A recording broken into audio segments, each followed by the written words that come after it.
Hey, a bit Steve from that old Yorkshire gig. I still don't know why I'm in a little box. I'm in a little tiny box, and I don't know why. Why aren't I full screen? I don't know. But anyway, welcome to me. What day is it? Wednesday. Midweek news stream. Got a few news stories to look at. Not that many. I know I say that every week, but hopefully we'll be out of here pretty quickly. Right, so we're live on where are we live? We're live on YouTube. Fingers crossed.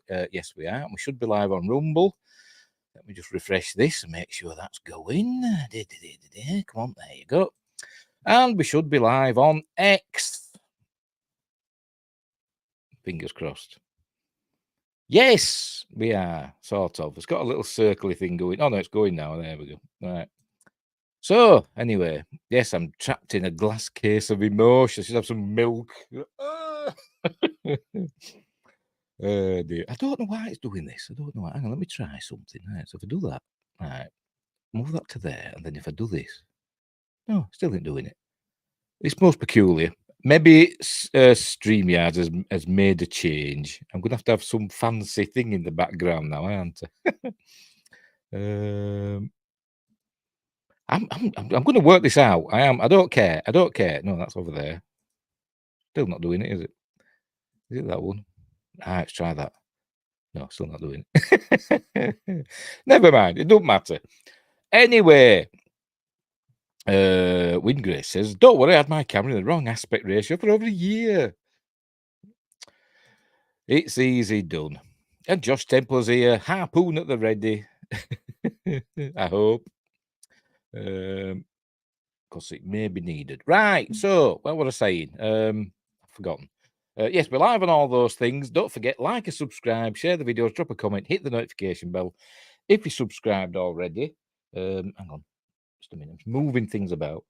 As I said, we're live on those things. I'm also on Facebook and Instagram, but not live. Links are in the description, as I have the links for my 2 books. I haven't plugged these for a couple of weeks, have I? So let's get on with it. Silent Predator, a short horror novella about big cats eating people in a North Yorkshire village. It's all done, for fun. And Mercury Rapids, a light-hearted sci-fi action adventure about UFOs and stuff. They're on Amazon, Kindle and paperback. Give them a whirl if you want to. And if you don't want to, fair enough. Right. Anyway, where are we? Windgrace says, already over this week, even though it's short. How about you, Josh? I was talking to Josh, sorry. I'm encroaching on a private conversation. Never mind. Right, let's get on with this news, shall we? Let's get on with the news. I'll make myself titchy tiny. There we go. I'm going to start burping in a minute. Anyway, right, so off we go. Oh, yes, also, links for all the stories I'm going to look at are in the description, and later on I'll put what they call them, timestamps in, so you can go backwards and forwards and all that jazz. Right, off we go. Hang on, I haven't done yet. I'm totally unprepared as usual. There we go. Actually, no, I'm going to do it the old-fashioned, how I used to do it. Just bear with me. Talk amongst yourselves. I'll sort myself out. Hey, right. Off we go. Full screen, the bugger. Right, anyway. Right, off we go. First story. We're starting off with Star Trek. Yay! Screen rant. John. Oh, God almighty. What? They do these names on purpose, don't they? Orquiola. Cool name. Sounds like somebody from Star Trek, to be completely honest, but I'm sure he's a lovely fella. Right, Star Trek Prodigy Season 2 ending has great promise for Season 3, says creators. And there's the crew of the whatever ship they're going to get next. That's at the end of Season 1, isn't it, of Prodigy. Star Trek Prodigy's creators and showrunners, Kevin and Dan Hageman, whatever's your poison, hint at how the ending of Star Trek Prodigy Season 2 sets up a great little promise of Season 3. Netflix premiered Star Trek Prodigy Season 1 on Christmas Day, and the beloved animated series, I won't call it beloved, but it is good, quickly landed in the top 10 of kids' shows or topped out at number 1. in multiple countries like the USA, UK, Austria, Germany, New Zealand, Australia, and France. I've got to be honest, I haven't got around to watching it yet. I keep forgetting. Wingrace says, you say Hagerman, I say Hagerman, just don't say Hangman. Yes, that we had that, didn't we? Either last time or the time before, I can't remember. That's it. Proofreading, it's a thing of the past, isn't it?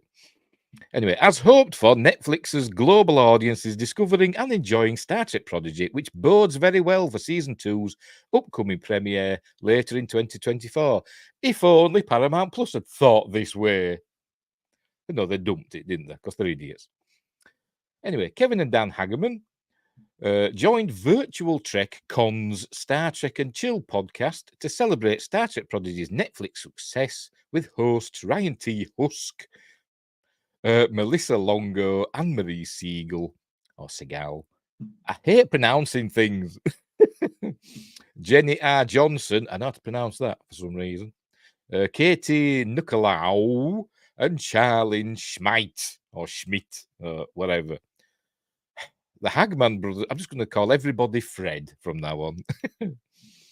The Hagerman brothers were asked about their Star Trek Prodigy Season 3 hopes, and Kevin and Dan discussed how the end of Season 2 wraps up the first 2 seasons of Star Trek Prodigy while setting up a possible Season 3, as well as the realities of when Star Trek Prodigy Season 3 could happen.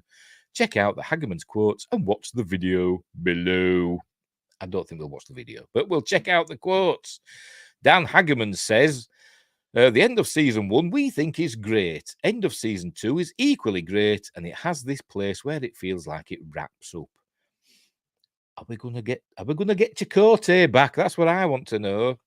Kevin Hagerman says, not just wraps up Season 2, but Season 2 is like the second half of Season 1. Okay. I mean, Season 1 had 2 halves in itself. But anyway, Dan Hagerman, it really wraps everything you want out of Seasons 1 and 2, but it really opens the door to what Season 3 potentially could be. And whether that hits now or in 5 years or whenever the time is right, it'll feel natural, which I'm really happy about. 5 years. Does that mean they haven't got the go-ahead from Netflix for Season 3 yet? Probably. Kevin Hagerman then goes on, Dan saying worst case scenario, we never get picked up again. There's no more Star Trek Prodigy ever. We feel like the end of Season 2 is a really beautiful closing. It'll feel complete. A bit like the, Season 3 of Star Trek Discovery. Season 3? I think it was Season 3 of Star Trek Discovery. That kind of had a series finale feel to it, didn't it? And then they did another bloody season 2. Anyway, it'll feel complete. But there's still, what we do is there's a great little promise of something. Oh, cool. Then Dan says, if we get the call saying we want Season 3 because we're animation, it's going to take minimum 2 years, more likely 3. And there's the video. Is there any more? What we know about Star Trek Prodigy Season 2. Prodigy Season 2 is going bigger. Star Trek Prodigy Season 1's ending sets up, spoilers by the way, for Star Trek Prodigy Season 1. Season 1's ending sets up Admiral Catherine Janeway, capable crew, mounting a new mission to travel into an alternate 25th century. I was going to do the Book Rogers theme. I changed my mind. Biddy. Can't help myself. 25th century future to save Captain Chakotay, Robert Beltran. Janeway also takes on the young former crew of the USS Protostar, which were destroyed, remember? Which I'm not bothered about because I didn't like that ship particularly. It was stupid. Anyway, to be new warrant officers in hopes of proving to Starfleet that they are worthy of admission into Starfleet Academy. However, Gwendala, Ella Pennell, opted to part from her friends and venture to the planet Solum in hopes of preventing the Vaunacats, is that how you say it? Is it Vaunacats? Whatever. Ill-fated first contact with Starfleet. Kevin and Dan Hagerman unveiled 4 minutes of Star Trek Prodigy Season 2 footage at Star Trek Las Vegas 57-year mission in August that revealed the Doctor, Robert Picardo from Star Trek Voyager, joins Prodigy Season 2. Yay! The Doctor will oversee the Protostar kids aboard Admiral Janeway's new starship, the Lamar class USS Voyager A. Where's Lamar come from? Windgrace will know. Where does Lamar come from? Kevin and Dan Hagerman promise this is just the tip of the iceberg. Star Trek Prodigy Season 2 will be a bold and expansive new adventure that will touch upon the entire Star Trek franchise before its ending wraps up the saga of the first two Star Trek Prodigy seasons with an eye on more to come. Fingers crossed, Netflix reviews. What the hell? Go away. How do I get rid of that?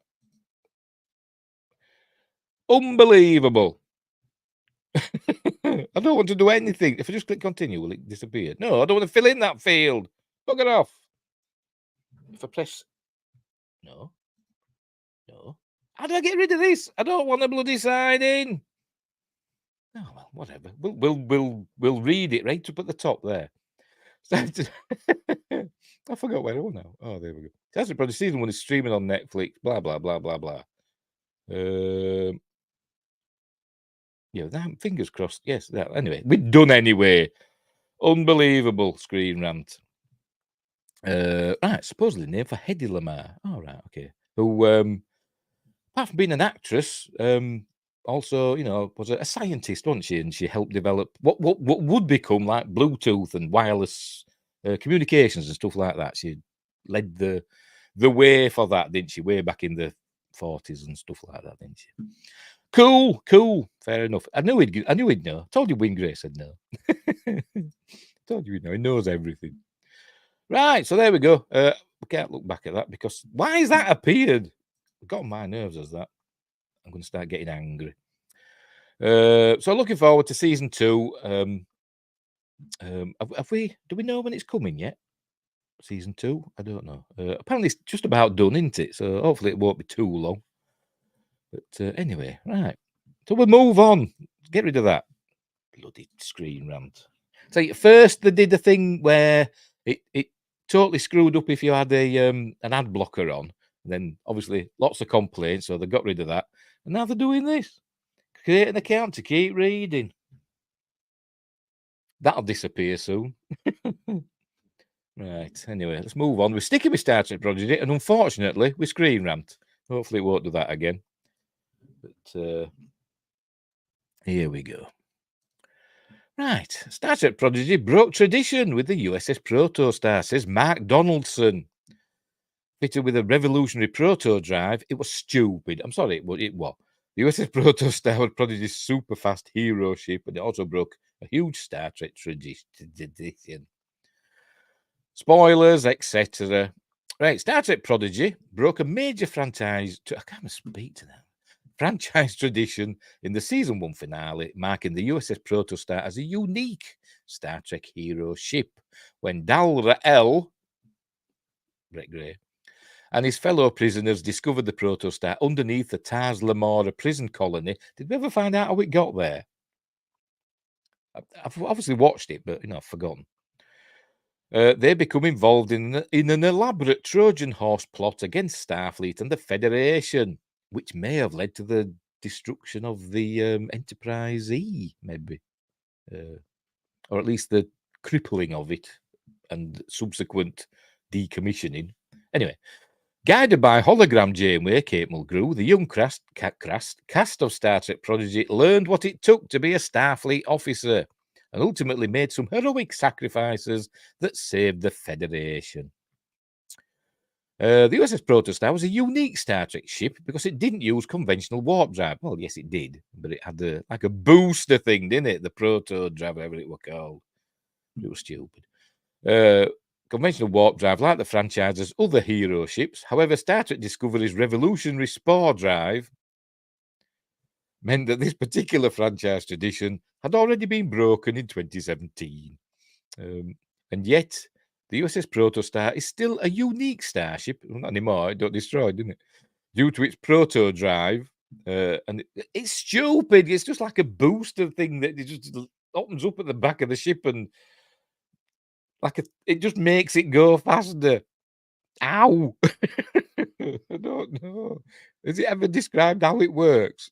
I don't know. I don't know. Anyway. And it's being weaponized by the diviner John Noble in his plot against Starfleet in Star Trek Prodigy Season 1. To save Starfleet and the Federation, the Protostar was destroyed, breaking Star Trek tradition. Not really. If they're talking about, the hero ship getting destroyed in the TV series, properly.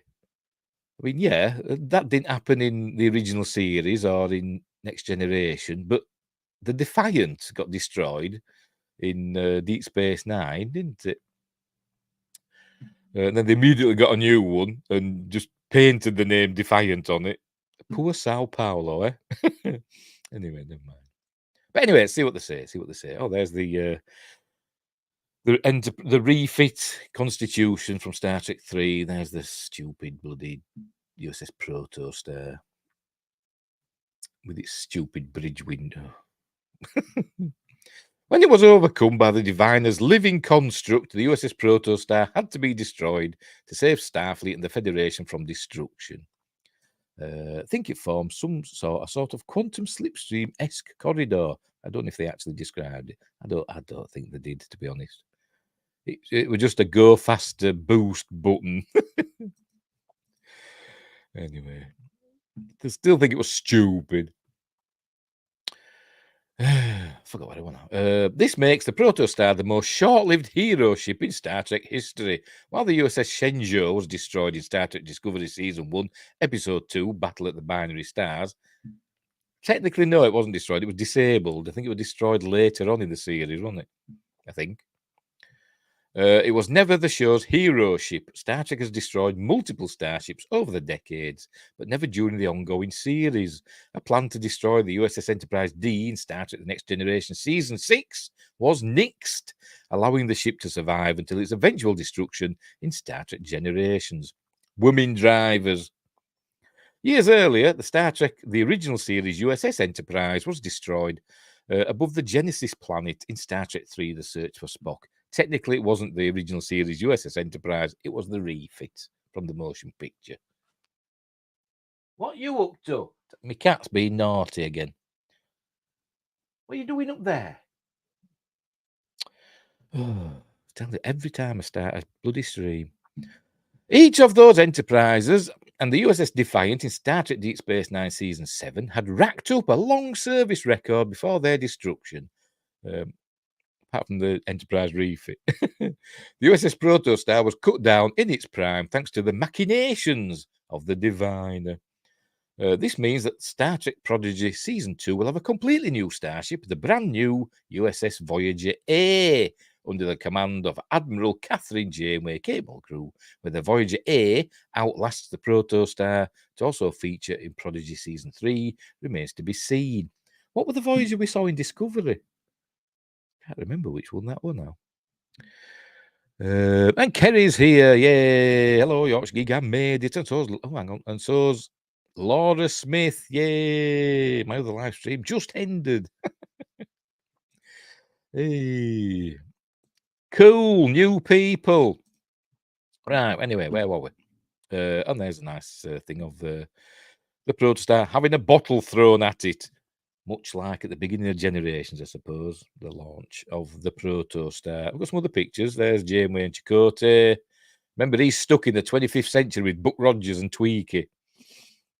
There's the Protostar. I think is that just traveling at regular warp? Because its boost thing comes out of there, doesn't it? I think it does anyway. Why has it got lines coming out of the back of its nacelles? Oh, don't start with me. That's the proto drive, isn't it, there? Stupid program. Although I like it, but it's a stupid ship. The short life of the USS Protostar isn't the only thing that makes it a special Star Trek ship. It was a prototype for a brand new model of starship powered by a proto drive, burning up a young star to cross vast distances in a short time. burning up a young star. So did it have like a forced quantum singularity or something in it? It must have. It can't have a star in it, can it? So it must be some form of, as it like the Romulan Jews. It must be something like that. Something along those lines. I don't know. Maybe it says in the series and I've bloody forgotten. Anyway, originally commanded by Star Trek Voyager's Chakotay, Robert Beltran, the Protostar was intended to return to the Delta Quadrant to redeem some of the mistakes made by Captain Janeway and the crew of the original USS Voyager. Redeem some of the mistakes. She did nothing wrong. Janeway, she got a crew home, did nothing wrong. She saved the Delta Quadrant, well, part of it, from the Krenim, didn't she? Because they were fanning about with time and ended up conquering huge bits of wherever they were in the Delta Quadrant, and she sacrificed herself to take out the temporal ship, didn't she? And set everything to rights. Anyway. Wingrace says it had the Protostar in gravimetric containment, a mini sun.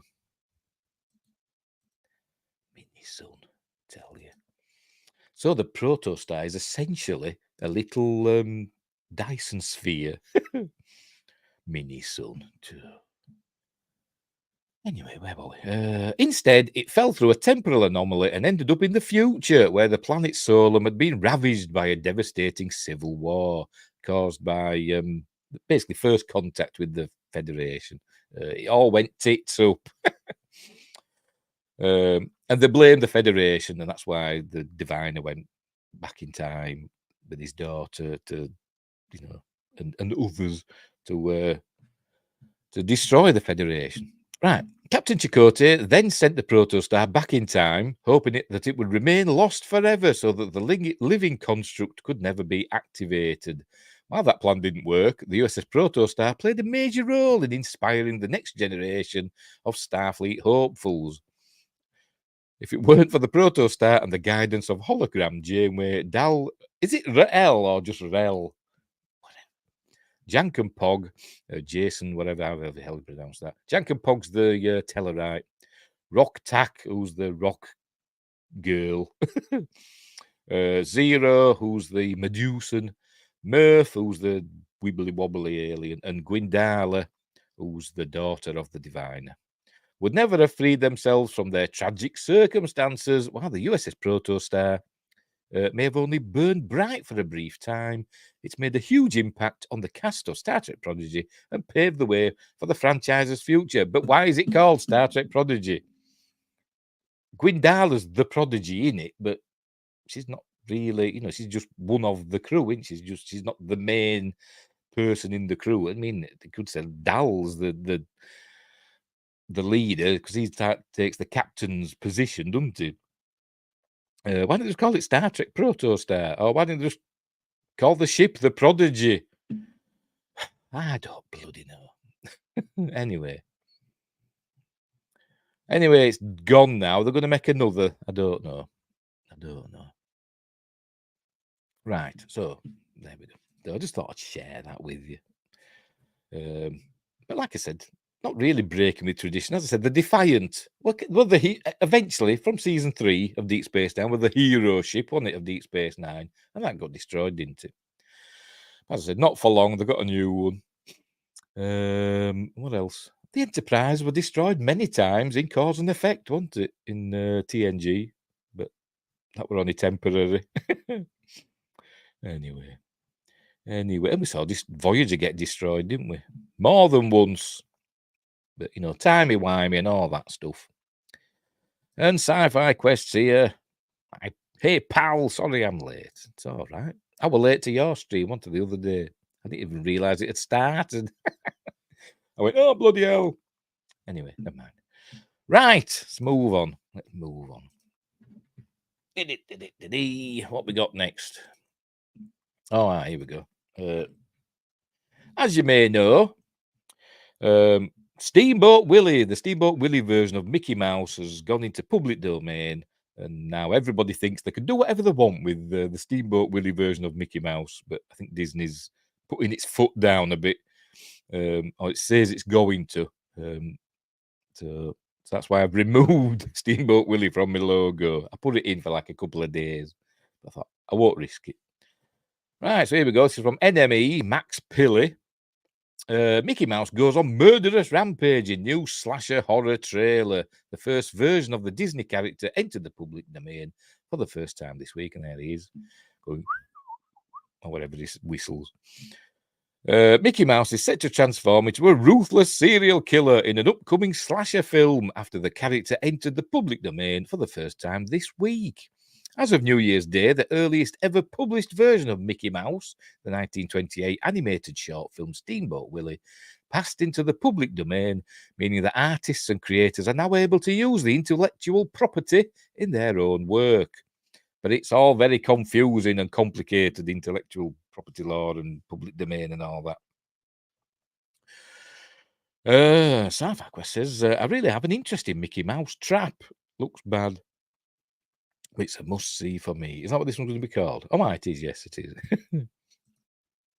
There we go. Mickey's Mouse Trap is proudly claimed to be the first ever live-action Mickey Mouse comedy horror feature film and was filmed and directed by Jamie Bailey. As the below trailer reveals, it will feature a deadly killer dressed in a Mickey mask, rampaging through an amusement arcade. The filmmakers say they do not have a solid release date yet, but that it is likely to be available in March. Where's we've got our next? Go away, you. There we go. There it is. Shall we watch it? Sod it. Let's watch the trailer. Probably have to mute myself. We'll see. These are the best party that we can throw. I've seen some rejections in my time, but man, that was a good one. There's blood all over the jungle gym. Blood. Yes.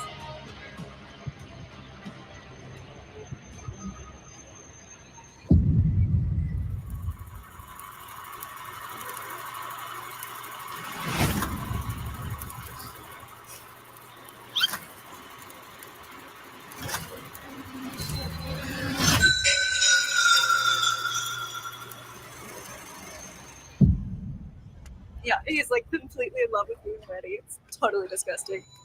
Put the phone down! Put the phone down, please! I was like, dude, I've already started. Yo, Gina, turn around, please, Gina! I'll be right back. And he's dead. What? Like if he was in a horror movie, you'd never say, I'll be right back. Because then you don't.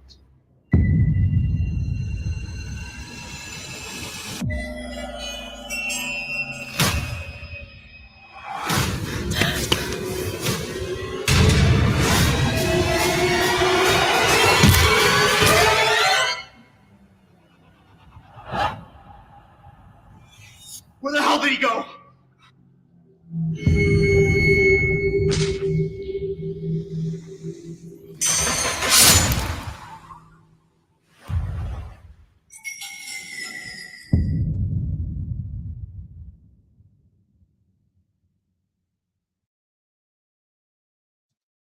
Yeah, whatever. Do you reckon Disney will have something to say? I think they might do. To be completely honest, because they've said they're going to protect, their intellectual property, even though it is supposedly in the public domain. They say there are ways that it won't be. I don't know. Like I say, it's all complicated, isn't it? Windgrace says, I wonder if they filmed this in such a way that if the Mickey thing didn't work out, they could easily swap another character in. Quite possibly. Just film the bits with a different mask. Anyway. But I don't know how they're going to do it, because I said that the mask he's wearing doesn't really look like the Steamboat Willie Mickey Mouse, really, does it? And then they're just showing some clips from Steamboat Willie for some reason. I don't know. Anyway, but it might be cool. It looks low budget. But, it might be fun in much the same way that, like I said, the Banana Splits movie, I quite enjoyed that, and Willy's Wonderland and all them sort of films. It could be fun. It could be fun. Although they're not animatronics, are they?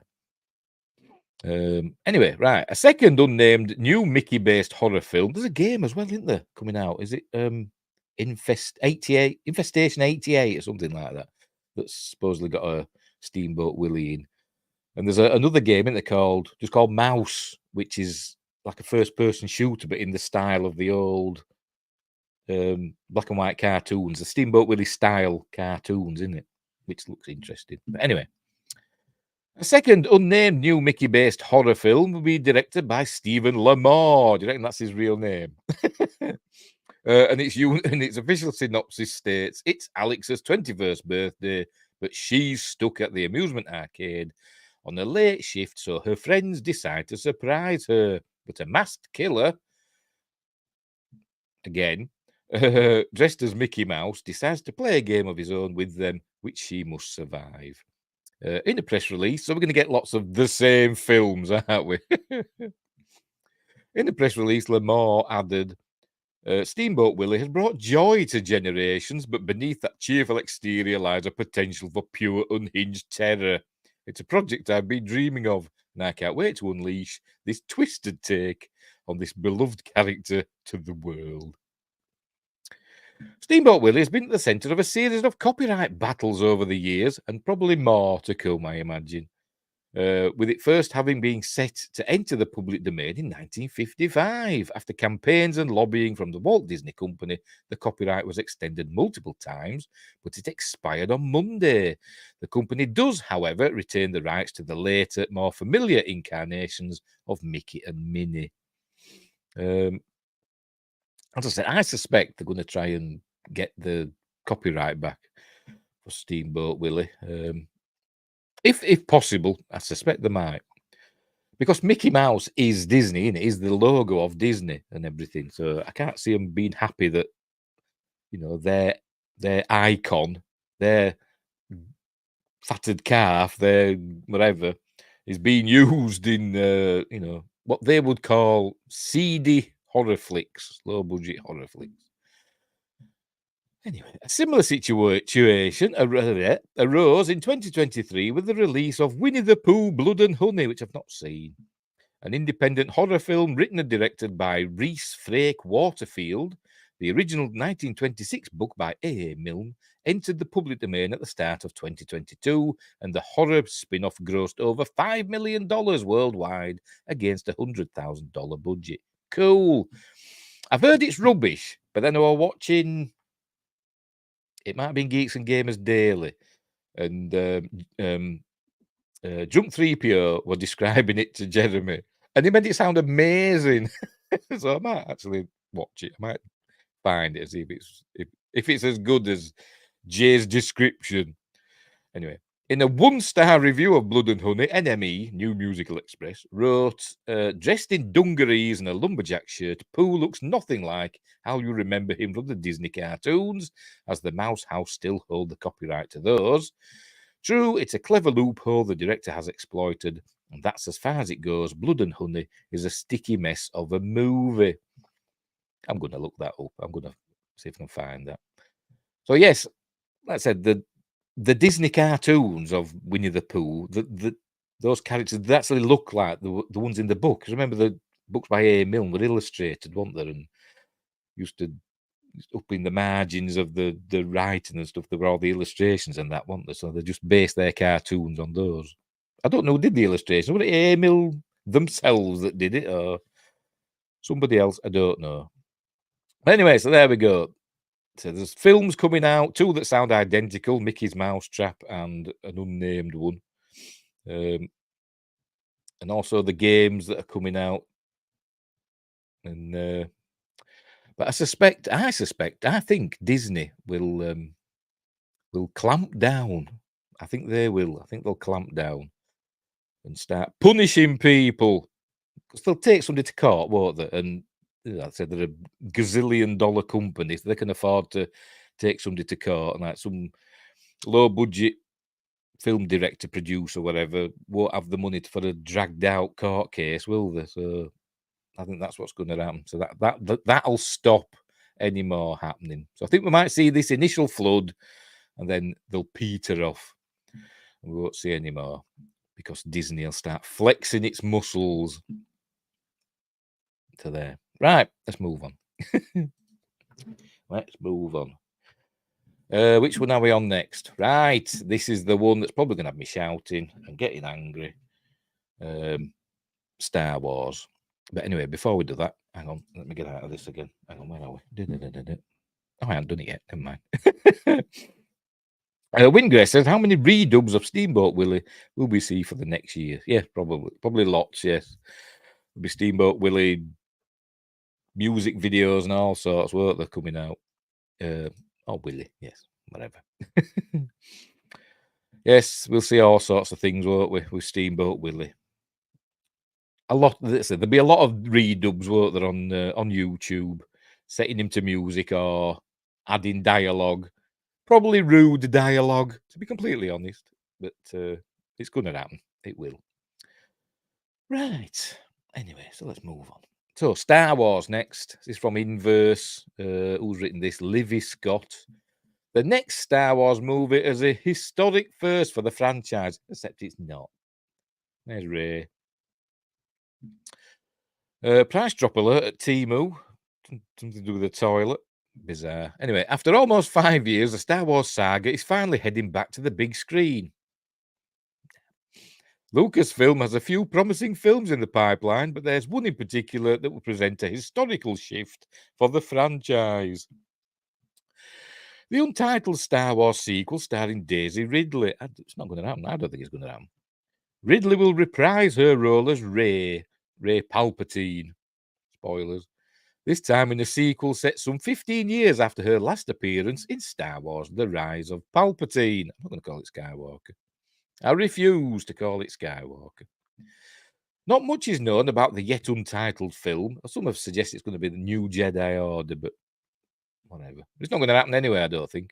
Other than its unique place in the Star Wars timeline. When next we see Rey, she'll be a fully fledged Jedi Master. I think she was when we first met her, to be completely honest.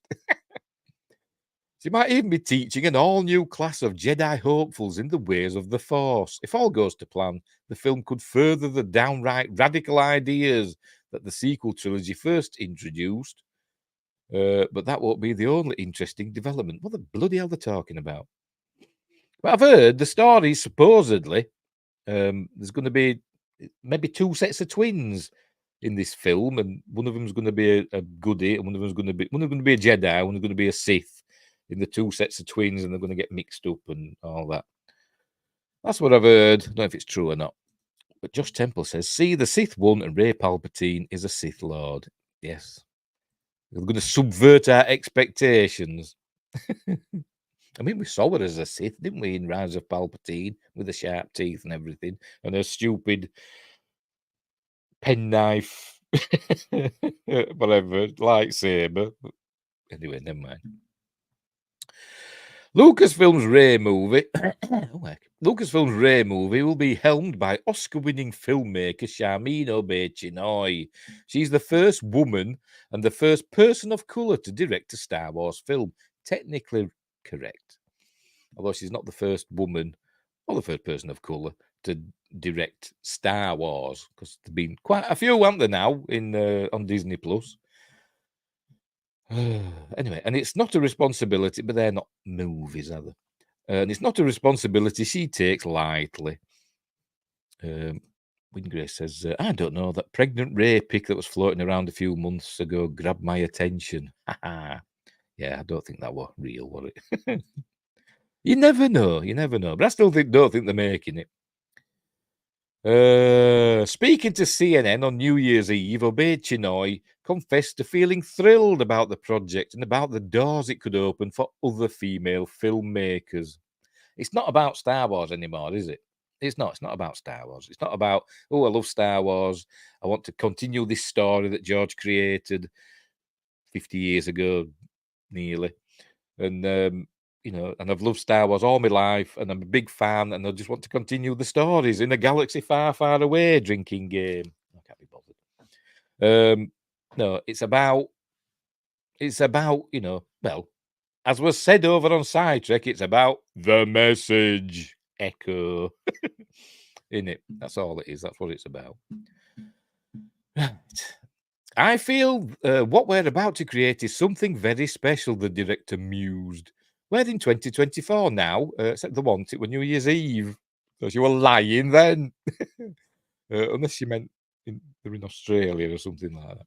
Or maybe she was via satellite and they were in 2024, wherever she was.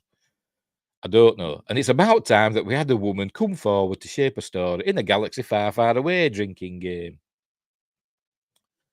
Obeyed Chinoy's comments cut right to the heart of one of Lucasfilm's biggest blind spots. No Star Wars film has ever been helmed by a female director, though women have helped shape the saga from the very beginning.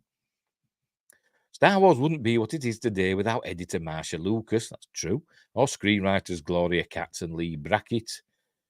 True. Lucasfilm president Kathleen Kennedy has also been shepherding the company for years. Shepherding, what do you call it? Driving into the ground. That also, comes to mind.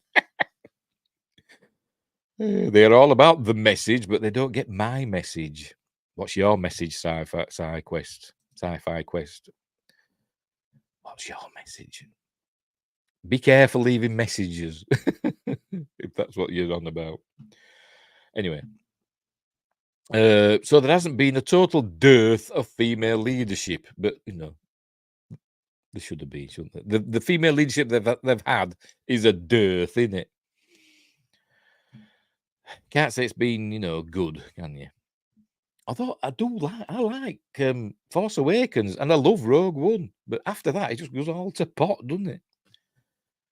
Anyway, for the most part, there are little nuggets of goodness in there, but F off with the bloody message is mine. All right, fair enough. Hang on, when so salting the sheep is a shepherd, so wolves are shepherds now. Yes. Well, they're always picking on the sheep, aren't they? As in the audience, calling us ists. Quest is your message. Can't see it. There it is. Look. Yes, it is, I think. Anyway, where were we? That said, it's taken a while for that same inclusive impulse to trickle down to the director's chair.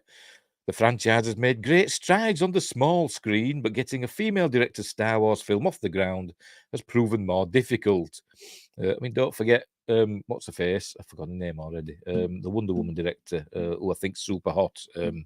She was supposed to be directing Rogue Squadron, wasn't she? But that didn't happen. For what it's worth, that seems to be the case across the board, according to a new report by USC Annenberg's Inclusion Initiative. Female directors are still struggling to score the same high-profile opportunities as their male contemporaries. Maybe they're not as good. Hot take. Out of the 116 highest-grossing films released in 2023, just 12.1% were helmed by women. That might seem surprising, as 2023 was the year of highly visible female-led stories. But the success of films like Barbie has proven to be the exception, while the industry's efforts to diversify film sets remains performative at best. Lucasfilm is just one of many studios behind the curve. They don't want to tell stories now, do they? Just want to, as I said, be activists. They're activists, aren't they? They don't want to tell stories. Lucasfilm is just one of many studios behind the curve that's not meant to absolve the company, but to illustrate how much the industry as a whole still needs to improve. Hopefully, obey Chinoy's upcoming film that's not going to happen.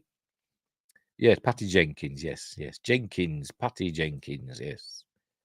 That's the one. What I do think is super hot. So visible, no one went to see them. Yes, exactly. How many billions has Disney lost this year on its films that that nobody went to see, or few people? Anyway, a lot. They're not even. Universal overtook Disney, didn't they? In 2023, Universal became the most profitable studio, Anyway, hopefully Obechinoi's upcoming film will help change things for the better, but it's not going to happen. But Hollywood still has a long way to go before female-directed films aren't such a novelty. They're not, though. They're making out that, you know, every time a film directed by a woman comes along, we should all like be going, yay! But no, if it's a good film, we'll go, yay! If it's not, we won't. People don't start running down the street and ringing bells when the female-directed film comes along, do they? They say, oh, that was a good film. Such as, you know, films like, what we call now, that about that bomb chap in Iraq. I forgot what they call it now. That won the Oscars. That was directed by a woman, wasn't it? James Cameron's ex. You know, but no one like saying amazing, amazing. They said that was a good film. Anyway, yes, yeah, another crap film. But anyway, we're sticking with this story. You know, that was one side from Livy Scott, who's obviously, I presume, is a woman. They, you know, I'll say they are a woman. So she's from the woman's perspective there. She's all for it. Inclusion and diversity, etc. Equity. DEI. What are the companies? Is it BlackRock? Is it BlackRock? There's others as well, isn't there? That they basically give money to the studios, don't they? If the boxes are ticked. That's what they do. That's what they do. Hurt Locker. Yes, that's the one. Hurt Locker. So that was directed by, I can't remember the name. I've forgotten. You know what I'm like. That was directed by a woman, wasn't it? And I say, James Cameron's face when he didn't win and his ex-wife won because we're up against her, wasn't it? Anyway, that year at the Oscars, because it must have been 2010. Must have been 2010 because Avatar were up as well, wasn't it, for an Oscar? Somehow, don't know why, but it was. But I like Avatar, but The Hurt Locker is a better film. Sarfagwest says, I love Daisy. She did a great job with what she was given. Yes, I've nothing against Daisy Ridley. I think she's great. I say, I really like The Force Awakens. In hindsight, I like it less than when I first saw it, but it's still an enjoyable flick for the most part. But I said, Last Jedi and Rise of Palpatine, they're just garbage. But The Hurt Locker was 2008, wasn't it? Oh, right. I'm thinking of a different film. I don't know, but they were up. Avatar and The Hurt Locker, I'm sure, were up for the same Oscars thing, weren't there? And I thought Avatar came out in 2009, but I could be wrong. I could be wrong. Anyway, yes, I liked it before the others came out. Yes, it was a good start to the series, wasn't it? The sequel trilogy. Because it asked lots of questions, because that's what J.J. Abrams is good at, setting up his mystery boxes, asking questions. Who is this girl that nobody knows about? And it was even said in the film, when he bloody kicked off, did Kylo Ren and smashed all his stuff up. And he said, what girl? And same with Maz Kanata. You know, who's that girl? And then went into a Eurythmics song. But as I set all that up, why did Anakin's lightsaber call to her? Don't know. We never were told this. Setting it all up and ignoring it. Anyway, Wingray says, never mind. It says The Hurt Locker 2008 film, but the release date says June 5th, 2000. All right. So I know they were up. The Hurt Locker and Avatar were up for the same Academy Award, weren't they, at the Oscars? And she won it, did the director, whose name I forgot. Anyway, so, and they just threw it all away, didn't they, after The Force Awakens? You know, I did have some problems with The Force Awakens, you know. How did the Starkiller base destroy that, I forgot, the Hosnian system from Maz Kanata's planet? And they could see it and hear it as well from God knows how many light years away. And it got me angry as well on the Blu-ray, the commentary from J.J. Abrams, where he actually said people have complained about that bit, but he says, don't forget, Star Wars is not a documentary, it's a fantasy. And I thought, piss off! I got angry then. Bloody hate J.J. Abrams with his bloody joke glasses nose and needs a cigar, doesn't he? He look just like Groucho Marx. Anyway, right. Sticking with this same story, we're at the World of Real now. I've no idea. I've never heard of this. Hang on. Never heard of this website. But Wingrace says last Star Wars film I watched was The Last Jedi. So he went out on a low then. Behave. Naughty. Sorry, my cat's being naughty. Rise of Sky. Watch The Rise of Skywalker. It's better than The Last Jedi. It's funny. Unintentionally. It's mental.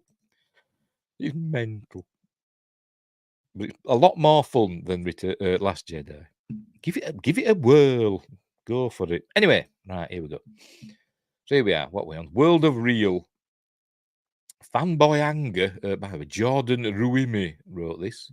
Fanboy anger grows over director Sharmeen Obaid-Chinoy's upcoming feminist Star Wars. And there she is, Sharmeen Obaid-Chinoy. By the way, Sharmeen Obaid-Chinoy is the woman that famously said she likes making men feel uncomfortable. Actually, I've got that clip. Where are we? Here we are. Here we are. There we go. Hang on. Right, there we go. Here we go. Are you listening to her? There's volume up. It is now. I like to make men uncomfortable. I enjoy making men uncomfortable. Imagine if a bloke said that. I enjoy making women feel uncomfortable. They'd have been flogged in the streets, wouldn't they? But, because it's a woman, it's fine. It's fine. Anyway, back to the article. Yes, the rise of Palpatine, not the rise of Skywalker. Right, here we go. This is Jordan Ruimi speaking, by the way. It's written in the first person. I just don't understand how Disney, a powerful media entity, would entrust their most profitable IP into the hands of a documentary filmmaker who has barely directed any fiction. Can someone answer this? Yes, the only fiction she's directed, apart from so far, has been some episodes of Ms. Marvel, which we will cover in a moment.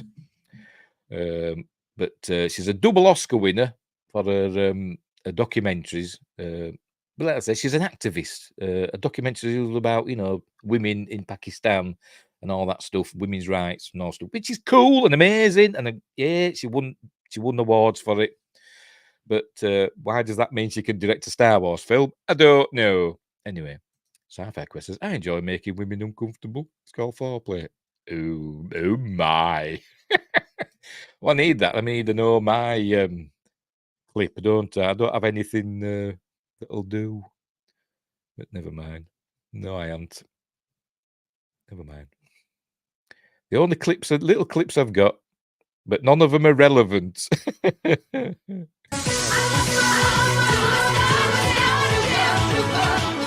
Still got that from Starship Troopers a few weeks ago. Never mind. Anyway, right.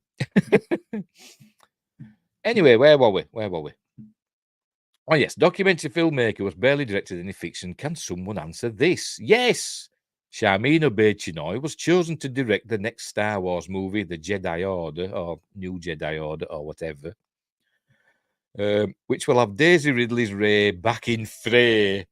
Obaid-Chinoy was one of 5 directors on Ms. Marvel, which I didn't mind Ms. Marvel, to be completely honest. It was okay. And every other film she has made has been a documentary. To make matters worse, speaking to CNN, Obaid-Chinoy raised the ire of Star Wars fans. She was briefly asked about her upcoming Star Wars movie. By the way, about Ms. Marvel. So one of 5 directors on Ms. Marvel. The episodes that she directed apparently were almost entirely reshot. I wouldn't miss those machine gun jubblies, unlike Austin. Machine gun jubblies. Ms. Marvel, right. Yes, apparently they were reshot almost entirely. According to Cameron Pasha. Is he still knocking about? I haven't seen him for a while. But where is it down here somewhere? Here we go. Cameron Pasha, is a writer and producer, and I think he may be a director as well, but a writer and producer, isn't he? And then, on some, pretty high-profile stuff in Hollywood. So he used to appear, used to be on like Doomcock and Midnight's Edge and things like that. But I haven't seen him for a while, so maybe he's just busy. I don't know. Anyway, according to Pasha, the 2 episodes Sharmeen Obaid-Chinoy directed at Marvel with the Ms. Marvel Disney Plus series had to be reshot entirely. Ms. Marvel is also the least watched Marvel series on Disney Plus, and Iman Vellani, blah, blah, blah, blah, blah. And this is what Cameron Pasha says. Sharmeen Obaid-Chinoy, a fellow Pakistani, I'm Pakistani, and who has won a couple of Oscars for documentaries. She's never made a feature film right, explains Pasha. I have friends of mine who have won awards for documentaries and tried to break into features. Completely different animal. He continues, they know how to interview people. They know how to edit footage. That's what a documentary is. They don't necessarily know how to get an actor on their mark or do special effects or create dialogue that's convincing, that's not from an interview, that's a whole other skill set. Then he goes on. So this woman has never done a feature film. You're going to give her $200 million, $300 million. The only dramatic experience she has was she was given 2 episodes of Ms. Marvel, and I have multiple friends who work in Ms. Marvel and said, yeah, they had to reshoot the whole thing. Didn't work because she didn't know what she was doing. So there we go. But that's from Cameron Pasha. I don't know if it's true or not. I suppose you put it in the rumor mill, but he's in Hollywood, and he's Cameron Pasha. So maybe he does know, maybe it's true. But as, is it Gary at Nerdrotics always saying, they don't hire directors, they cast directors at Disney, don't they? And Lucasfilm. They cast them. Same with Marvel. They don't want, hang on, where are we? There we go. They don't want, good directors who have got a body of work behind them. They want directors that will make headlines, such as, the first woman of color to direct a Star Wars film, or I think with in Marvel, I think with the Eternals. I can't remember the name of the director, but she was the first woman of color to, she was Chinese. I don't know how that works, but never mind. To direct, a Marvel film, she'd won an Oscar, hadn't she, for that other film, and went on to make the Eternals, which a lot of people didn't like. I didn't mind it. It was an okay fantasy, not a very good Marvel film. But yes, they go for the people they can control rather than a proper auteur, which is why you get people.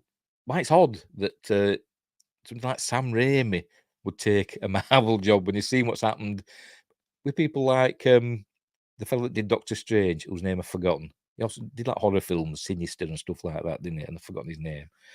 And he did this week's Friday Night Appointment with Fear film, the Exorcism of Emily Rose, and I can't remember his name. But he did Doctor Strange, and they were going to do the second Doctor Strange film, and then, creative differences. So that's where they got Sam Raimi in, didn't they? So I'm surprised he's stuck with them, to be completely honest. Anyway, Wingrace says, unless they are planning this Star Wars movie to be a faux documentary, it could be found footage or something like that. That'd be cool, wouldn't it? A found footage Star Wars film. That's an idea, isn't it?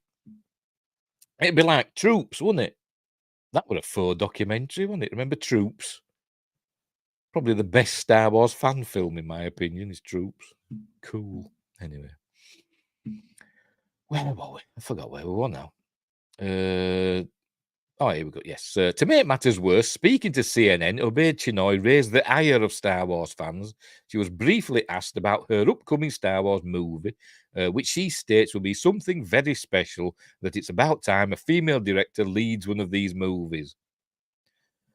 I'm very thrilled about the project because I feel what we're about to create is something very special, and we're in 2024 now, and it's that what we just saw before. Way to read the room, Lucasfilm. Obey sorry. Obedia. Is also flat out wrong. Has she even seen any of the Star Wars movies? Carrie Fisher's Princess Leia played a major role in the first 3 films. More recently, actress Felicity Jones headlined Rogue One, a Star Wars story, and of course, there's Rey.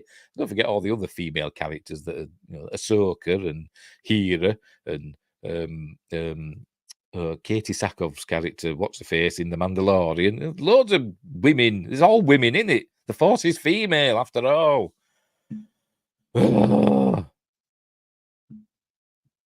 AFK, sorry, it makes some of the best Star Wars fan stuff, in my opinion. Yeah, I think I've seen some of them. I think you pointed us to some a while ago. There's some good stuff, yeah. Like I say, troops, though. That's a high bar. Anyway, over at Star Wars Newsnet, Rob Leonardo, is it just Leonardo? Don't know, had this to say about Obey Chinoy's comments. This is a disappointing statement from Charmin. If her focus is that she's a woman directing a Star Wars film, her focus is in the wrong place. If she was attempting to get the fans excited, she likely has done the opposite. This endless quest for virtue signalling has to end. Make a good film, Charmin. Blow the audience away. Bring Star Wars back to the centre of entertainment with a movie so engaging, exciting, and well made, it will leave audiences and critics cheering. Do that, and you can talk about being a woman all you want, and people will cheer. Yes. Until then, please stop sounding like you are working in Disney's PR department with a focus on diversity and equity. Exactly. That's 100% accurate, and I agree. Captain Phasma, yes, and a very important role. Lol, yes, that were a waste of time, wasn't it? That were a waste of time. With her stormtrooper suit made from metal from a Naboo starfighter or star cruiser or something, like we saw in Phantom Menace, for some reason. Anyway, I'm sure it were in, because they had a book, didn't they, about her? What it called, Phasma? Maybe it explained in that. I don't know. I'm not ready. Anyway, I just don't get how out of all the qualified directors out there and in desperate need of steering the sinking ship back into place, Disney decided to hire a person known for their documentaries. But they don't see it as a sinking ship. That's the trouble. They see, Force Awakens, 2 billion, Last Jedi, $1.5 billion, and the other one, Rise of Palpatine, just over $1 billion. And they see that as a success for some reason, even though they went from like 2 billion to 1 billion in 3 films. And Rogue One, that over $1 billion as well. And they don't notice Solo losing all that money. That's an outlier. Is Solo for them. But they still think they're doing great work. That's what they do, because they live in this bubble where they're all slapping each other on the back and saying how great they all are. Acolyte, where a Jedi Master only fights hand to hand, and the Sith Assassin learns to fight hand to hand to kill the Jedi Master. Yeah, that's going to be great, isn't it? I'm surprised that got made. I'm surprised it got finished, because there were a lot of talk that they'd only been given so much money just to do like a what they call it, I can't remember what they call it now, something real, like a preview, but apparently it's done, innit? I do think they noticed Solo. They canned all the recasts and origins they were planning. Well, that was Bob Iger, wasn't it? That was Bob Iger that put his foot down, didn't he? As I said, they see it as an outlier, don't they? So, and Bob Iger says, we're going to take a step back. But then Kathleen Kennedy keeps opening a big fat gob and saying, oh, no, we're doing Rogue Squadron and we're doing all these other things. And, there are all these... Taika Waititi is going to get a film, and Ryan Johnson's getting a trilogy, and all this stuff. And apparently she'd been told to stop announcing films, but she doesn't care, because apparently She thinks she is untouchable. Behave yourself, you. Are you being naughty? She is. Me cat. So, but as I said, they live in this bubble where they're just patting each other on the back all the time, so they don't think they're doing any wrong. For the most part. Anyway. Where were we? Right, I just don't get how out of it. Oh, I've done that one, haven't I? Who is Obey Chinoy? She's a Pakistani-Canadian filmmaker who directed a few episodes of Disney's Miss Marvel, which, according to Cameron Pasha, got entirely reshot. And is also known for her activist work in films that, according to Wikipedia, highlight gender inequality against women. There hasn't been an actual Star Wars movie since 2019's The Rise of Palpatine, a planned trilogy from The Last Jedi director Rian Johnson, originally announced in 2017, was put in the back burner. It's not in the back burner at all. It's just not happening. Also, a few months ago, Star Wars projects from Benioff and Weiss. Oh, I forgot about them. The Game of Thrones chaps. Kevin Feige, forgot about him as well. And Patty Jenkins were nixed by Lucasfilm CEO Kathleen Kennedy. Well, she said the Kevin Feige one was never going to happen, even though they'd announced it on their own Star Wars show on YouTube, hadn't they? The left hand doesn't know what the right hand's doing. Windgrace says, I'll take a trilogy if they're looking for more inexperienced people. Yes, but I think you're the wrong sex, mate. You have to go and have a gender reassignment, and then you might get a job at Lucasfilm. Important announcement: we're making and cancelling all these Star Wars projects. Yes, remember she did that big announcement with all the things on the screen behind her, didn't there? There was other stuff apart from Star Wars, wasn't that? Was it Children of Blood and Bone or something like that? This big announcement that's supposed to be a pet project, wasn't it, that she wanted made, and then for some reason, did their contract or something lapse? There were no progress made on it, and it's ended up being made by somebody else, but it Amazon or somebody like that. Anyway, there are plenty of fans who are still upset with how the last trilogy turned out, which has put a major dent on the entire franchise. Star Wars has lost many diehards who vowed never to return. They would rather rewatch Lucas's prequels on repeat. My best guess is that Obey Chinoy's upcoming film, set to shoot later this year, will not reconvert them. I don't think it's going to happen. Either it's not going to happen, or it'll just be a Disney Plus film. It'll just be a special event Star Wars movie. First time ever a Star Wars movie's premiered on Disney Plus. That's what's going to happen. Bet it does, and it'll have a really low budget, $50 million top. Bet it does. And it'll be like an hour and a half, an hour and 45 minutes at most. I bet it is. I noticed that they cancelled all the projects that the fans wanted. I said, we just want good Star Wars. That's what we want. I said, The Mandalorian started off well, didn't it? Seasons 1 and 2 were fine. They weren't amazing, but they were fine. They did have some problems. They weren't perfect, but they were okay. But then it all went to pot, didn't it? Season 3, Kenobi, that were rubbish. Book of Boba Fett, that were rubbish. They just can't get stuff right, can't they? Ahsoka were just boring. It started off well. I liked the first couple of episodes of Ahsoka, but it just sort of just fizzled out, didn't it? It was just rubbish. Anyway, so there we go. So I've got that off my chest. We can move on now.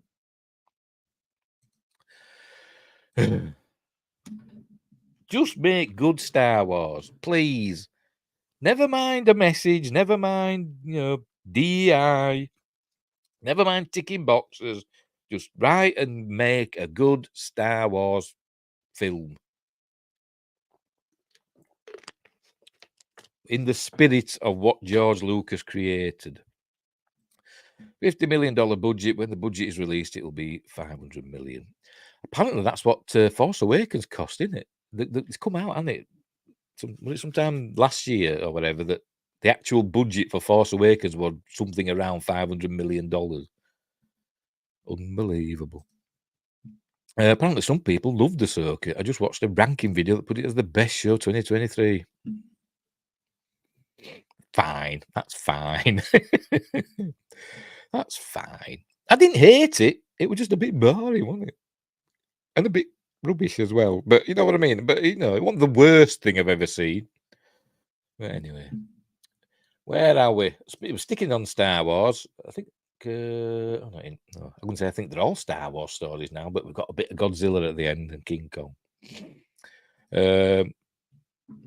Speaking of nudie prod games, can Jedi have sex? That's what Giant Freaking Robot's asking. Can Jedi have sex? George Lucas reveals the shocking answer, says Chris Snellgrove. I'm sorry, I'm not saying anything. I'm picking on people with peculiar names. I was like somebody from, you know, Wizard and Chips or Beano, doesn't they? Anyway, so we know they did it, don't we? Because they had 2 kids. Yes. Haha, so you mean the Sabine show? Yes, that's what it became, didn't it? Yes, that's what it was. The Jedi Sabine who couldn't move a cup in episode whenever it was, early on in the series. She couldn't move a cup across the table, but by the end, she was throwing Jedis with the power of the Force onto Star Destroyers that were lifting off.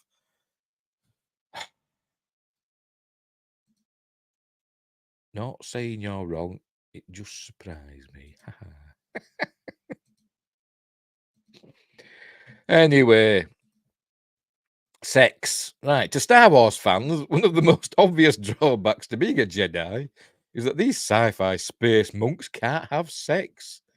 Everyone from serious fans to tongue-in-cheek meme makers has pointed out that Anakin Skywalker turned to the dark side and transformed into a genocidal maniac just so he could hook up with Padme Amidala.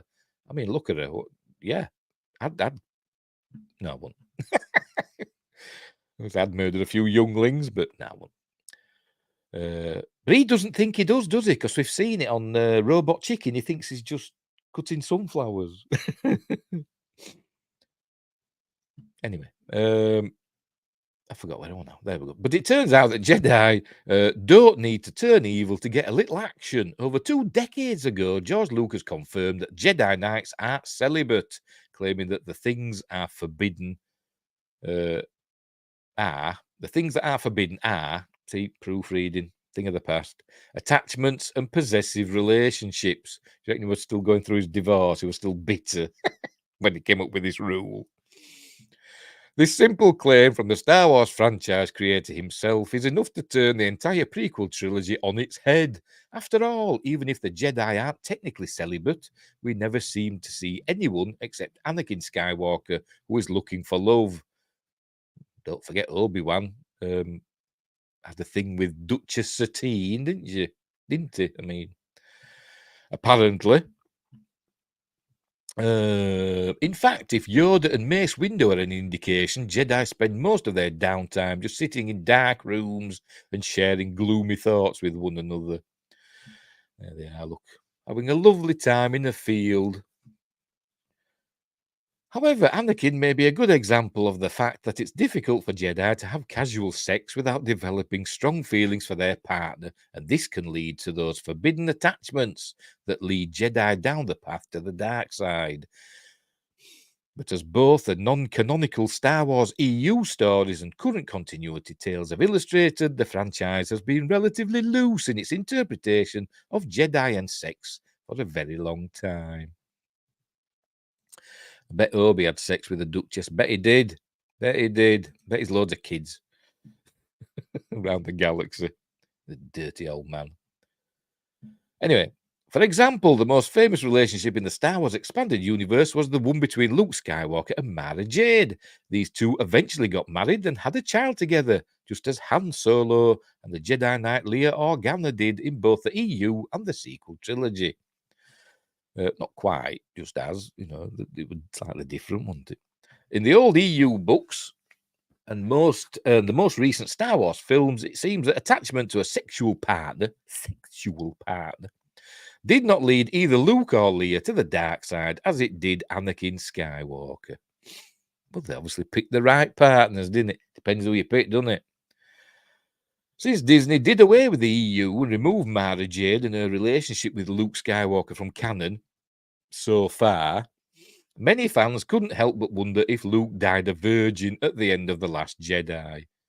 When one fan posed this question on X, I don't know, they might not have done because he was going seeing the power converters, wasn't he, at Toshi Station? Another robot chicken thing. Wingray says, I was going to say they could have forced sex, but that doesn't sound right. I bet they do. I imagine it being like, like on Barbarella or Demolition Man, where they just sit there like that. Oh, you can't see me. Hang on. Where they just sit there like that and go, and their hair starts standing up, giving it all that without touching each other. Sounds about right. Anyway, where were we?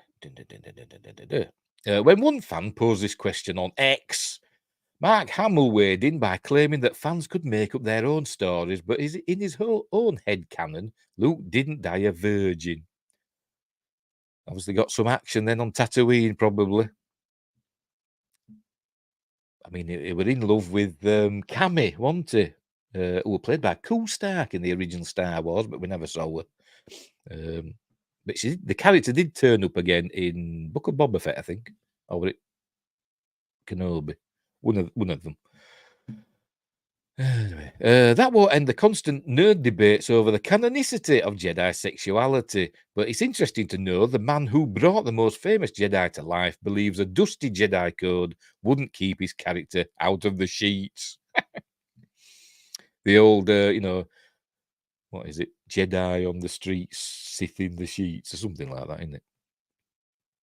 Anyway. The most recent evidence of Jedi having sex comes to us courtesy of Ahsoka. In that show, we see the grown-up child that Hera conceived with a Jedi Knight, Kanan Jarrus, that don't have any, seemingly don't have any Twi'lek attributes, apart from being slightly green, but hair, but the rest of it, whatever.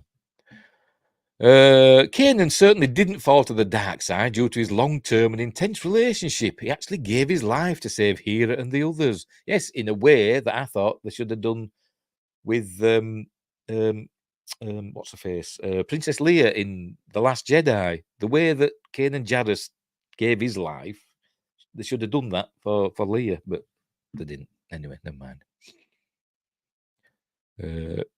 Kerry was eating supper. I'm starving. I'm starving. I think I'll be ordering after this a curry. See, all the women are doing is eating. Look, I'm about to make supper too. And I've got no food here. I've got no food. Got some indigestion tablets and some old gum that's been on my table for I don't know how long. It's probably all mouldy. That's all I've got. Anyway, where were we? Kanan Jarrus, intense relationship. Yes, he actually gave his life to save Hera and others, showcasing the same commitment to nobility and self-sacrifice that has been exemplified by exemplary Jedi such as Obi-Wan Kenobi or Luke Skywalker. Kenobi? Sorry, I saw that clip on YouTube with Skinner, Principal Skinner off The Simpsons. Would you like to learn to use a lightsaber like Obi-Wan? He goes, Kenobi. Just makes me laugh. Makes me laugh. Yes. Everyone's hungry. Yes, we're all hungry. I'm hungry myself. Let's all eat. But I can't. I've got nothing. I've got some peanuts down there. Still got some Christmas stuff over here. Hang on. We've got some Christmas nibbles. Some mini cheddars. I'm going to have one. Don't care. Don't care. Don't have all stuff stuck in my teeth now.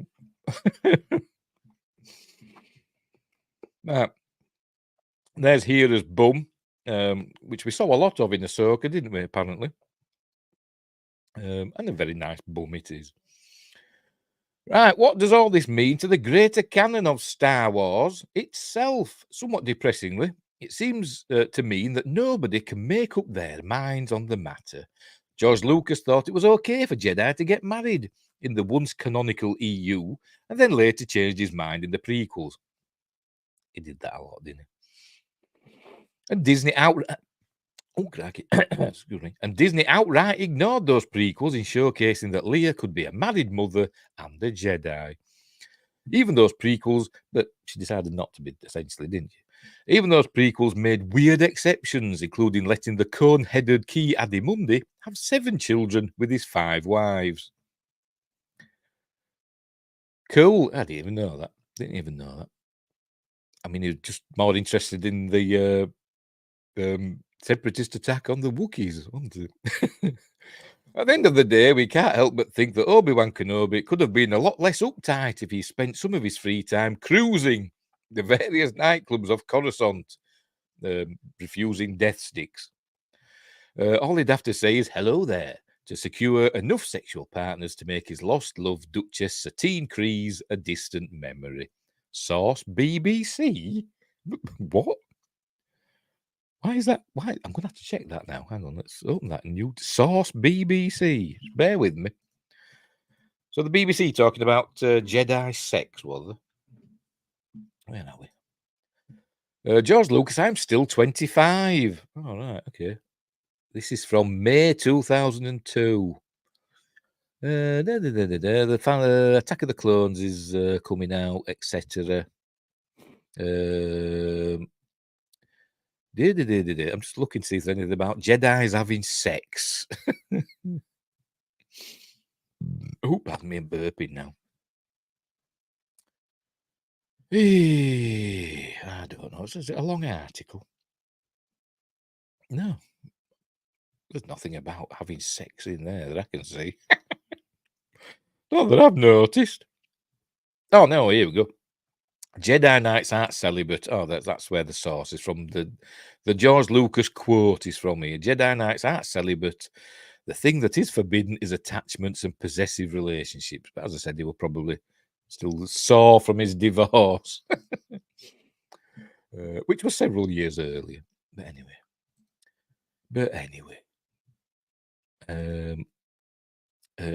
Josh, I find that water never quenches your thirst. Oh, hang on, sorry. I'm missing stuff. I'm mostly thirsty and water is not cutting it right now.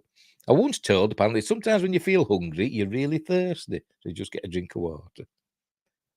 Or maybe I just want a sandwich. Hello there. General Kenobi, you are a bold one. Anyway, right. Anyway, so, right, sticking with Star Wars, a game, Star Wars Outlaws, remember that? Release date set for late 2024. Oh, I haven't done that before, gone through read an entire article and realised I've not shared it on the screen. I'm an idiot. Right, this is from, no idea, GameSpot maybe? I don't know. It ain't got a logo. I don't know where this is. Yes, I think it's GameSpot, that ain't it? Yes, it is. Eddie Makuch. Star Wars Outlaws release date set for late 2024. The next big Star Wars game is coming this year. I don't know why I said it like that. Right, Star Wars Outlaws, the new Star Wars action game from the team at Ubisoft, or is it Ubisoft? I don't know. That made The Division. Why are they picking that one? Why don't you mention, like, the Assassin's Creed games, or, Far Cry or whatever? Why do you pick The Division? Anyway, now has a narrower release window. A blog post from Disney outlining the company's plans for 2024 includes mention of Outlaws and specifically a release date being late this year. Note, the blog post has since been amended to remove the mention of the specific release window for Outlaws. The blog post now only states that Outlaws is set to release in 2024. Previously, Outlaws was only confirmed for release sometime in 2024, as it is now. Sounds like I've done the same, Steve. Annoying when I forget to put it up. It happened. Yes, it does. It does. We can all have brain farts, and I have many. I'll have to make this a bit bigger, aren't I? Very small writing, this. Go on, there we go. Right, Outlaws is an open world Star Wars game where players take on the role of Kay Vess, a scoundrel, trying to start a new life, and a female. Or at least female identifying. The game is set between The Empire Strikes Back and Return of the Jedi, when the civil war between the Empire and the Rebellion is at its height, providing an opportunity for crime and outlaws to thrive. The game will also feature a brand new moon that was built from the ground up called Tashara. Oh. I've seen the trailer, but I can't actually remember. The moon was actually built, was it? Anyway, whatever. Which was featured in the debut gameplay trailer with the scoundrel fantasy at its beating heart. Outlaws is set to launch on Xbox Series XS, PlayStation 5 and PC, but there has been no mention of PS4 and Xbox One. They're kind of getting phased out now, aren't they? Which my lad's not happy about. He likes his PS4. He's got a PS5, but he just won't use it. I've got him some PS5 games for Christmas. He's not played them yet. Anyway, here's everything you need to know about the open world Star Wars game. In addition to Outlaws, Zynga's Star Wars Hunters is set for release in 2024. Sorry, that was a link. Everything you need to know. That I thought they were going to carry on and tell us, but it's on that link if you want to follow that link. In addition to Outlaws, Zynga's Star Wars Hunters is set for release in 2024. I've never heard of that one. I don't know. Other upcoming Star Wars games include a new Star Wars first-person shooter from Apex Legends developer Respawn and an action-adventure game, Star Wars Eclipse, from Quantic Dream. Former Naughty Dog boss Amy Hennig is also developing a new Star Wars game. There are multiple new Star Wars movies in the works too. Now then, including a film that brings back Daisy Ridley as Rey. But as I said, it'll probably be on the thingy. Oh, is that it? What's these others? I've not heard of these now, so just bear with me. I'm just going to open these in new tabs. I've heard of Star Wars Eclipse, but I've forgotten what it's about. Right. Wingrace says, I wish I could afford a PS5. It'll be PS4 for me until it dies. There was a thing actually on Facebook I saw the other day where if you followed this link, you could get a PlayStation 5 for £3. And there are all these comments underneath saying, it's true, I did it myself and it arrived the other day, and there's photos of them with their shiny new PlayStation 5. So I thought, you know what, I'm going to see what it says. So I clicked on the link and it takes you to a page, and it says you've got so many chances to win. There's like I don't know, 12 or something like that boxes. You have to click on a box and you've got 3 chances, and if you win a PlayStation 5 appears out of the box, you can buy it for £3. So I clicked on the first box, nothing. It said, sorry, try again. Clicked on the second box, nothing. Sorry, try again. So I thought, oh, which do I pick now? I thought, I'm not going to win. So I clicked on the third one. PlayStation 5 popped up. And I thought, oh, cool. It says, great, you have won the PlayStation 5. You only have to pay £3 for it. Enter your bank details. And I thought, nah, I'm not going to risk it. I'm not putting my bank details in. It's too good to be true, isn't it? So I could have missed out there. But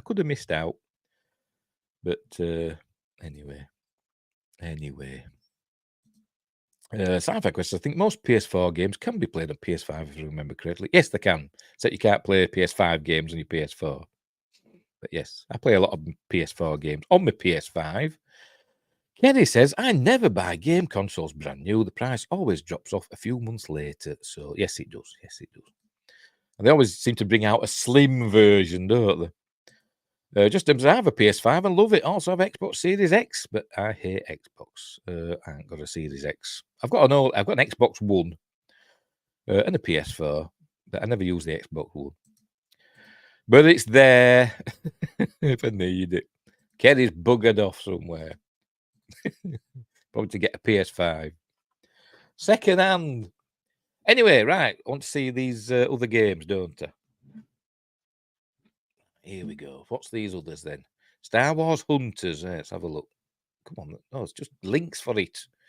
Right, just bear with me. Here we go. Right. Where are we? Where are we? Right, well, I think this is the latest one. I think. Right, we'll try this. We'll try this one. Sci-Fi Quest says there's a rumor that when the third Fallen Order game is done, Cameron Riley Monaghan is contracted for a possible movie or series appearance. Rumor. Yeah, I'm surprised it didn't pop up in Ahsoka, to be honest. Because that would have been maybe if they do another series. But I'm surprised he hadn't appeared. I've got Jedi Survivor, but I haven't played it yet. I've played Fallen Order, but I haven't played Jedi Survivor yet. What we're doing? Oh, yes, this, right. Star Wars Hunters. So these were the games I'd never heard of. Star Wars Hunters PvP game delayed again. Oh, the Nintendo Switch console exclusive was originally slated to release in 2021. I've got a Nintendo Switch. Never used the bugger. Star Wars Hunters Zynga's free-to-play. All right. Arena battler set in Lucasfilm's iconic Star Wars universe has been delayed yet again. Originally scheduled to release 2023, the game has now been pushed back to 2024. Right. Okay, what's it going to be about then? Squad-based PvP. Is that person versus person? I don't know. I'm not much of a gamer, to be honest. Focus title, blah, blah, blah, blah, blah. Okay, so that's on the Switch. A free one. A free game. But I bet you have to buy stuff to, like, progress. Bet you do.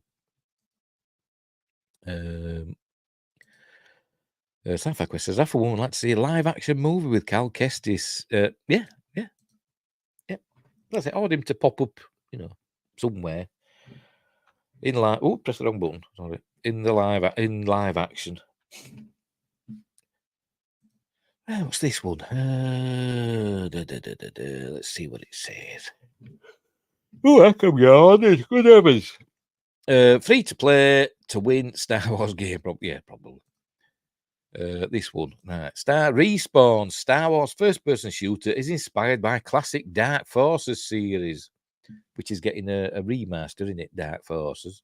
Dark Forces 2, Jedi Knight. We don't know a lot about the as yet untitled Star Wars first-person shooter game. This is from nearly a year ago that Respawn is working on, but it's apparently going to take cues from the classics. Right, okay. Inspired by titles like Dark Forces and Jedi Knight Dark Forces 2, which they should redo that. Maybe they will. Right, okay. What else? That's all we know, really, isn't it? That's all we know about that. Okay. And what was the other one? Quantic Dream. Star Wars Eclipse. Is this the Quantic Dream one?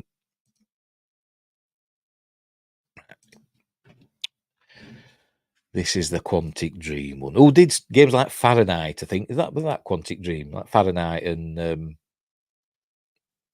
other game. Star Wars Eclipse shooting for 2026 launch report. Developer Quantic Dream originally unveiled the game back in 2021. It looks like Star Wars Eclipse is still far, far away. Nearly a drinking game there. A new report about the game from developer Quantic Dream states the studio is currently trying to stay on target. See what they did there? For a 2026 launch.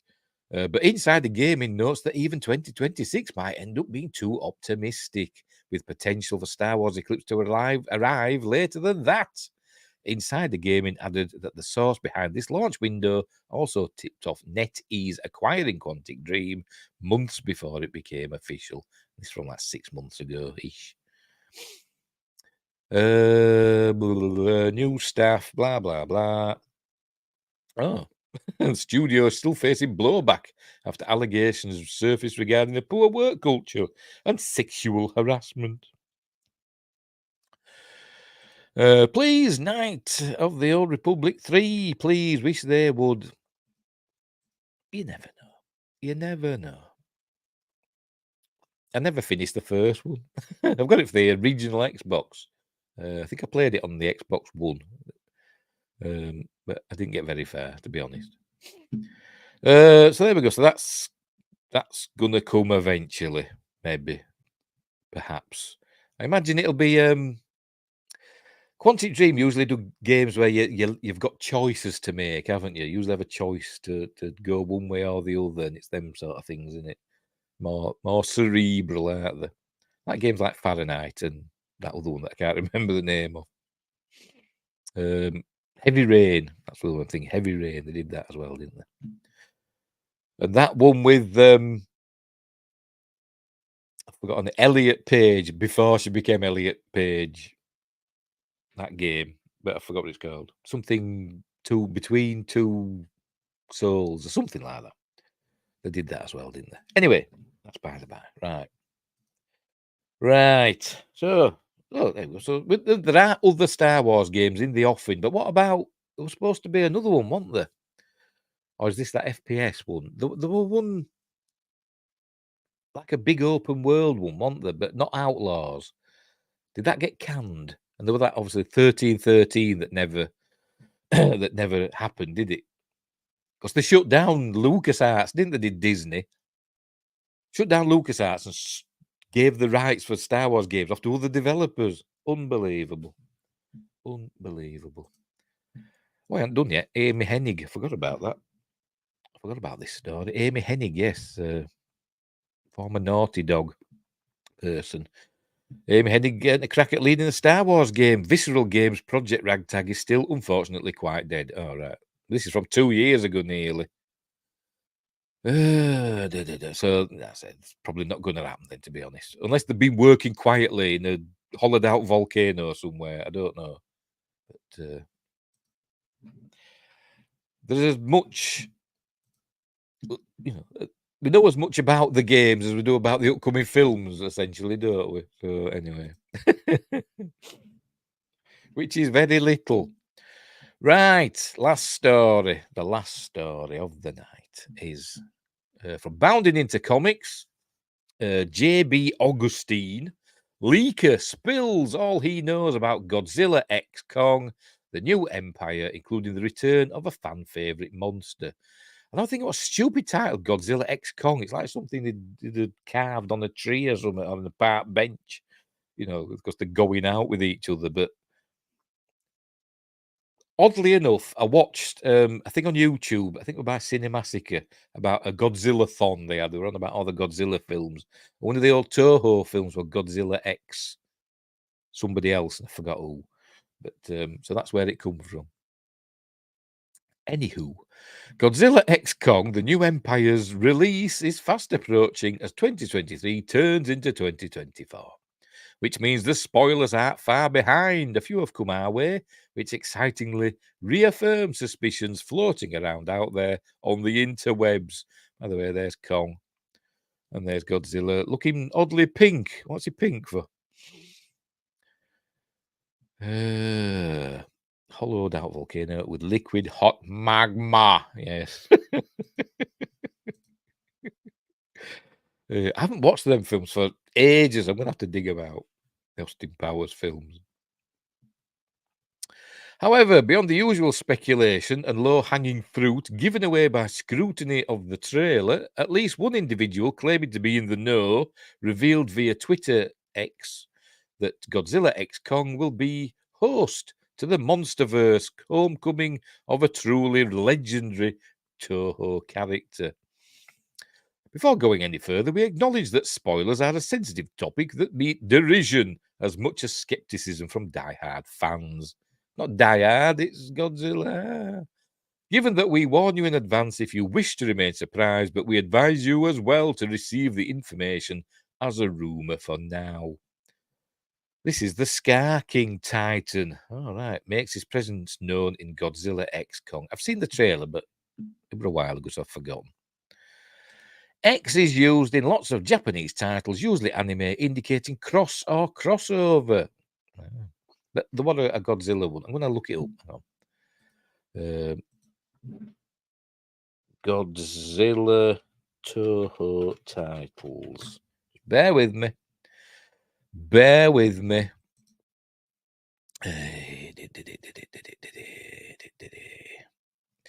List of Godzilla movies. That's what we're looking for. Here we go. Right.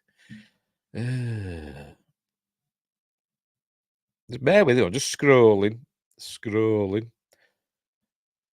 I've got lots of Godzilla, the old Toho Godzilla films on one of my hard drives somewhere. You know, acquired quite legitimately.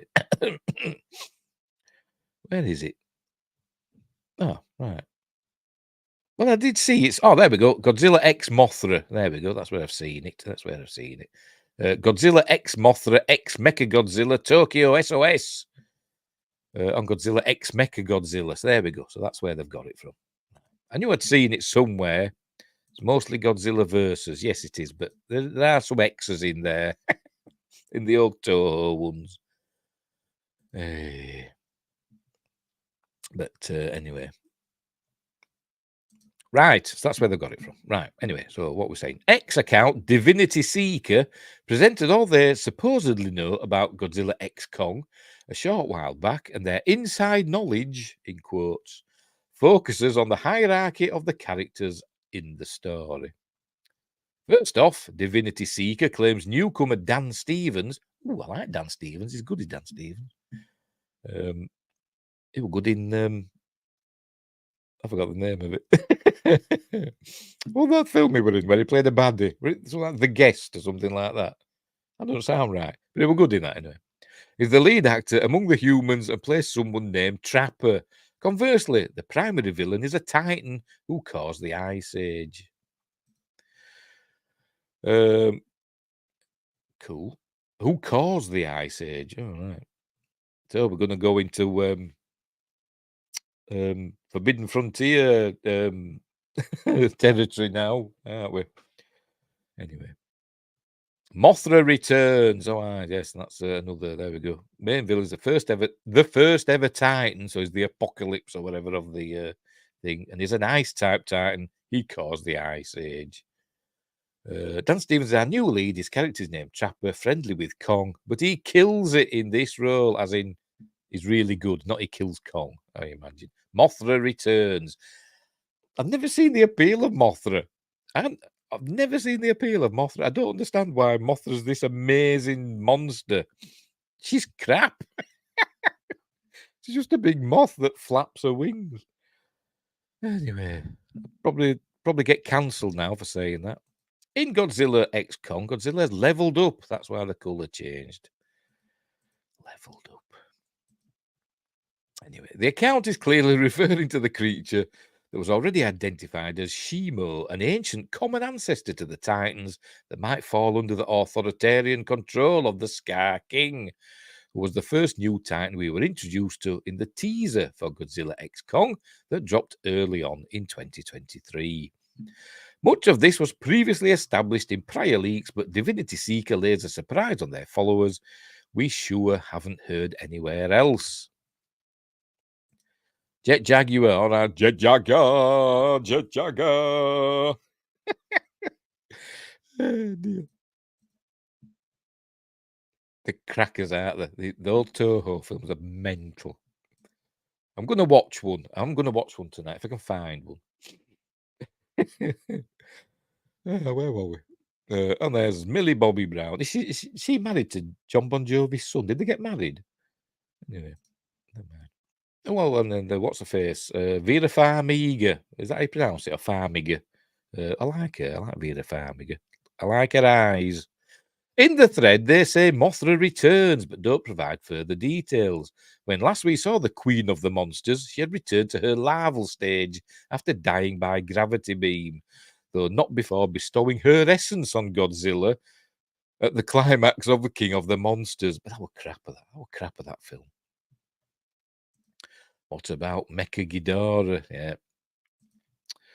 Oh, sorry, Ghidra. Is it Ghidorah or Ghidra? I've heard it pronounced both ways. Anyway, she could emerge from her latest cocoon and lend a hand or maybe a wing when Kong and Godzilla battle for Earth, or perhaps she appears in another news clipping. By the way, I'm quite enjoying Monarch, Legacy of the Monsters. Doing my reviews. It dipped badly mid-season, but it's picking up again now. And I think all this, I think it's going to be connected. It's all connected to the Monsterverse, so it's in canon. And in the latest episode, spoilers, some of the characters have gone. into the portal, so they're heading to the inner Earth, which isn't really the inner Earth. It's like another dimension or something. That's what they keep saying. Anyway. Lord Smith said, "Oh crap, just got weather alert. Preliminary report suggesting we're getting 10 inches of snow on Sunday. Crikey. Where's that? Where you at? It's not here. Not in Yorkshire. Very rare we get snow, particularly in where I am. It's rubbish. Anyway. Where were we? I forgot where I want now. She could have made. I've done that one, haven't I? I've read that right. Anyway. Divinity Seeker goes on. There's an epic zero-gravity fight scene at the end of the movie due to the ancestors' powers. Godzilla's role is fairly minor again, but his lore is central to the story. He defeated the first Titan eons ago. Do they mean eons? A lot of people said that. They don't know. An eon is 1 billion years, technically. So I don't think it was. And it's Kong who tries to set everyone in motion. Very campy. All right, so it's going to have... Julian Clary in it, is it? But anyway. That's great, Laura Smith. We're getting an £80 fine now if we idle a car to defrost or demiss your car. Yeah. Global warming. Where? Mountains of Western New England. All right, well. It's to be expected then if you live in mountains. Get your snow shovel out and put some salt down. What happens with you? A bit of snow or a bit of cold weather, everybody rushes to the supermarket, buys all the table salt, just throws it all over the path. We're never ready. Just Temple says, cold, but no snow in Nevada. Yes, it's a bit cold here, but not too bad. As you notice, I haven't got my coat on, even though the fire's not on, not on high because the cat was sitting on it. It's not too bad today. New England, great name. Yes, it is. Anyway, where were we? Another tweet, X, whatever the hell they call them. Dan Stevens is our new lead. His character name is Trap. We've said that. Yeah, we know that. We've seen this bit. The silver lining is Mothra and her devotees shouldn't sweat the scale of her re-emergence too terribly since she isn't the star of the show. Good, because that baffles me how popular Mothra is. That Desi and those silly blooded twin pixies, whatever the hell they are. What's going on with that? Anyway, that designation goes to her symbiotic partner, Godzilla. But unfortunately, there is glum news in this case. The king might suffer a worse afterthought level of treatment than Mothra. Divinity Seeker's intel conveys his role will be minor again, while Kong sets things in motion once more. What the hell are we looking at there? Oh, that's Mothra's larval form, isn't it? Seeker adds, however, a wish viewers of Godzilla versus Kong had once they bore witness to the climate and physics of the Hollow Earth shall be granted. A monster fight will take place in zero gravity. Wind Grace, when you're ready, which could take our minds off the prospect of less Gojira. Long live the king, maybe not so much. There we go.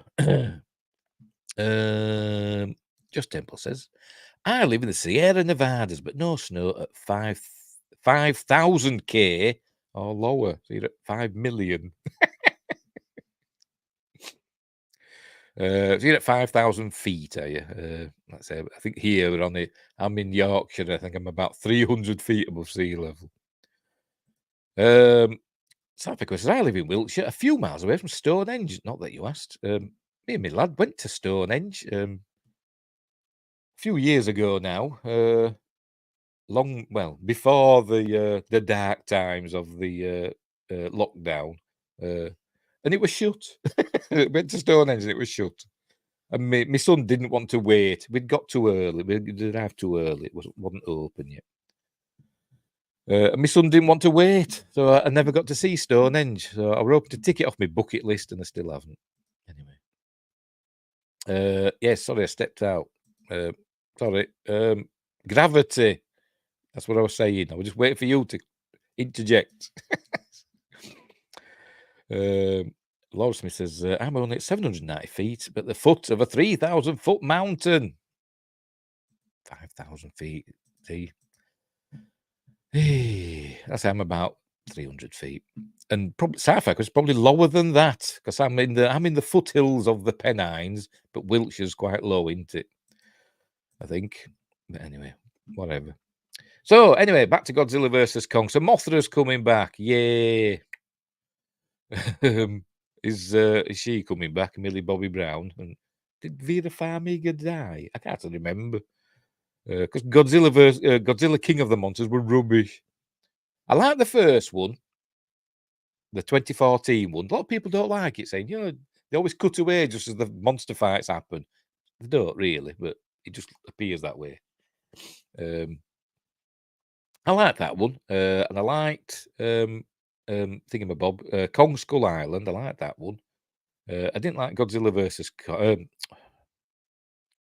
Godzilla King of the Monsters. Don't know why it had loads of monsters in it. I should have loved it, but for some reason it was boring. I don't know, baffling. But I like Godzilla versus Kong. That was fun.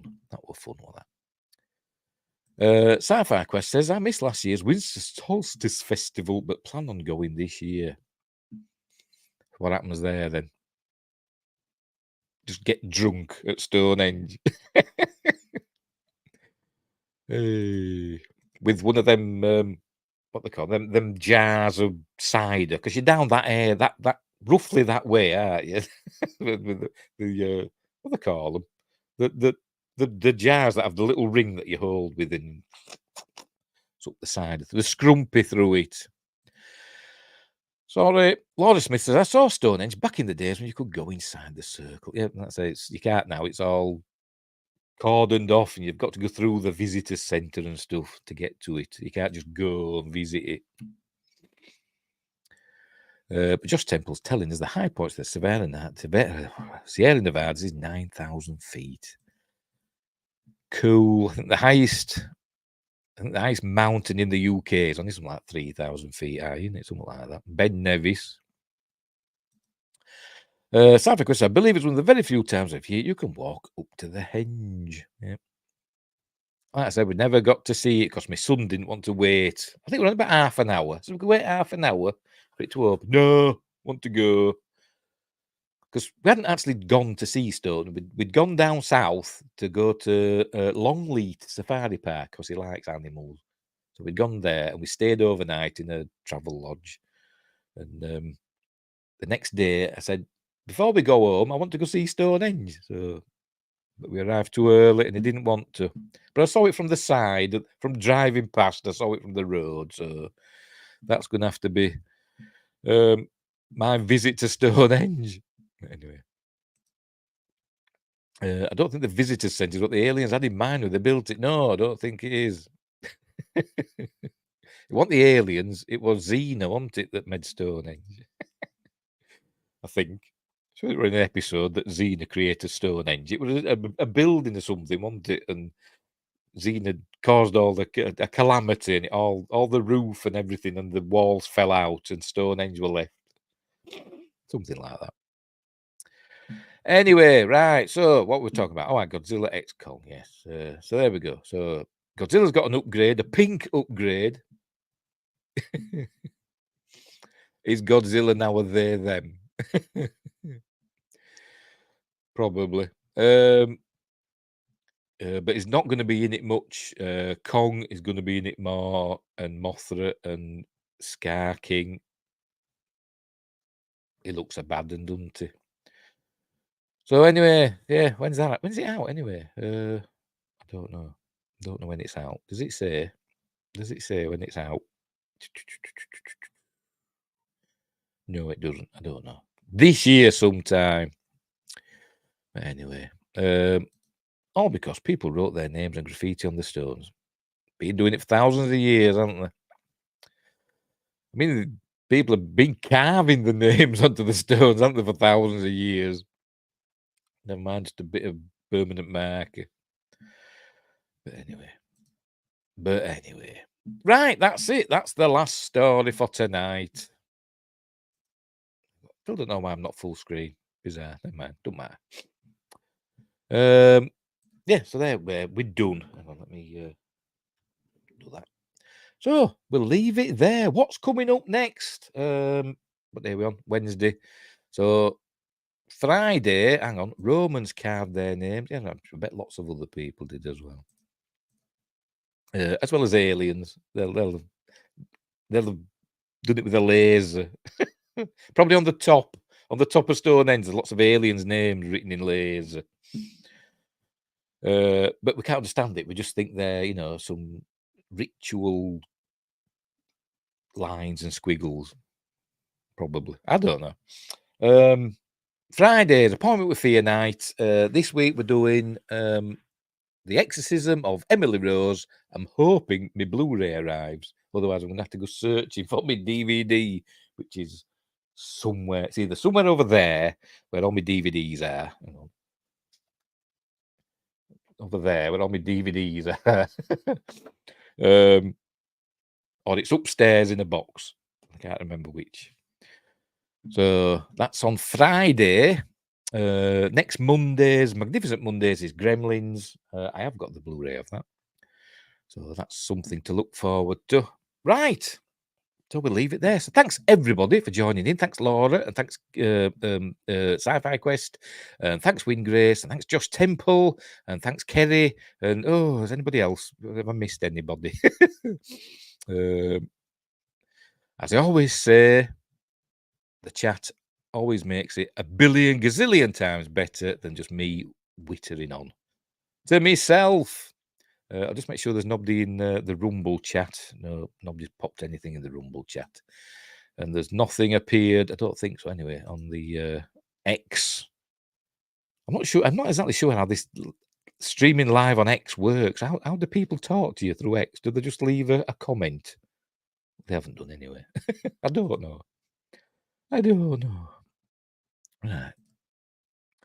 Right. So again, thanks again, everybody, for joining in and keeping me company on this cold Wednesday night.